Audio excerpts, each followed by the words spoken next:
নমস্কার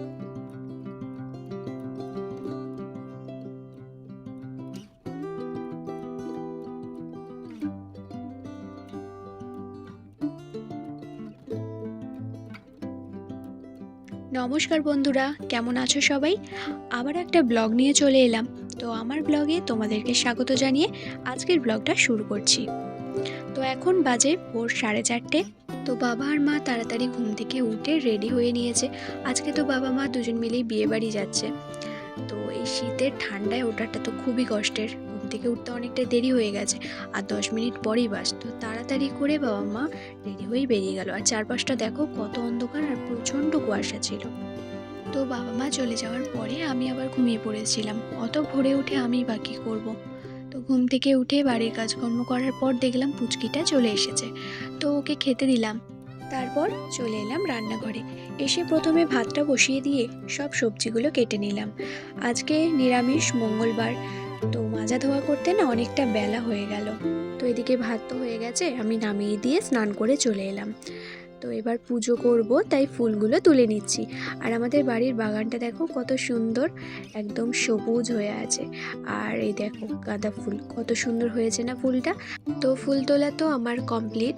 ফুলগুলো তুলে ঠাকুরকে ফুল জল দিয়ে পুজো করে নিলাম। তো পুজো করে চলে এলাম রান্নাঘরে। এসে একটু মুড়ি খেয়ে আবার লেগে পড়লাম রান্নার কাজে। তো আজকে রান্না করছি ডাল, বাঁধাকপির তরকারি, শাক ভাজা, বেগুন ভাজা, চাটনি।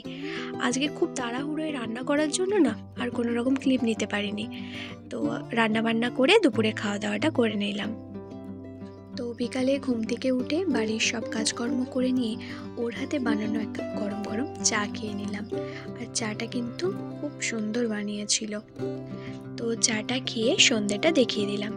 তারপর আবার চলে এলাম রান্নাঘরে। আজকে তো নিরামিষ ছিল, তো ভাবলাম একটু লুচি আর আলুর তরকারি বানাই।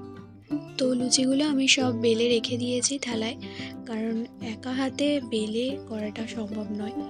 তো ও বাড়িতে ছিল না যে আমাকে হেল্প করবে, ও একটু দরকারি কাজে বাজারে গিয়েছিল। তো তেলটা ভালো করে গরম করে নিয়ে লুচিগুলোকে ভেজে নিচ্ছি। তো দেখো কত সুন্দর লুচিগুলো হয়েছে, তাই না? তো ওগুলোকে সাইডে রেখে দিয়ে এবার আলুর তরকারিটা করে নিচ্ছি। একটু নুন আর হলুদ দিয়ে নাড়াচাড়া করে কিছুক্ষণের জন্য আমি ঢাকা দিয়ে রেখে দিয়েছি। এবার একটা বাটিতে নিয়ে নিয়েছি 1 চামচ আদা বাটা, 1 চামচ হলুদ গুঁড়ো, 1 চামচ ধনে গুঁড়ো, জিরে গুঁড়ো। এবার ভালো করে আমি এটাকে মিক্স করে নিচ্ছি একটু জল দিয়ে। তো দেখো আলুটা ভাজা হয়ে গেছে। তো ভাজতে ভাজতেই কিন্তু আলুটা একদম নরম হয়ে গেছে। তো এবার তেল থেকে ছেঁকে আমি একটা জায়গাতে তুলে নিচ্ছি। এবার ওই তেলেই দিয়ে দিচ্ছি 1/2 চামচ গোটা জিরে, একটা তেজপাতা আর একটা শুকনো লঙ্কার ফোড়ন। তো ফোড়নটা দেওয়ার পরে আমি দিয়ে দিচ্ছি মশলাটা। তো মশলাটা দিয়ে আমি ভালো করে নেড়ে চেড়ে মশলাটাকে ভেজে নিচ্ছি। তো মশলাটা একটু ভেজে নেওয়ার পর আমি ওতে একটু জল দিয়ে দিচ্ছি। তো এরপর দিচ্ছি 1 চামচ টমেটো বাটা। তো এবার আমি ভালো করে আরেকবার নেড়ে চেড়ে কষিয়ে নিচ্ছি। এবার দিয়ে দিচ্ছি 1/2 চামচ মতো চিনি। নিরামিষ তরকারিতে একটু চিনিটা দিলে খেতে ভালো লাগে। তো চিনি দেওয়ার পরে দিয়ে দিচ্ছি কিছুটা ধনেপাতা কুচি করে। তো একটু নাড়াচাড়া করে নিয়ে এবার আমি দিয়ে দিচ্ছি এর মধ্যে ভেজে রাখা আলুগুলোকে। আর আমি আর আলাদা করে এর মধ্যে নুন দিচ্ছি না, কারণ আমি আলুর মধ্যে অনেকটা নুন দিয়েছিলাম।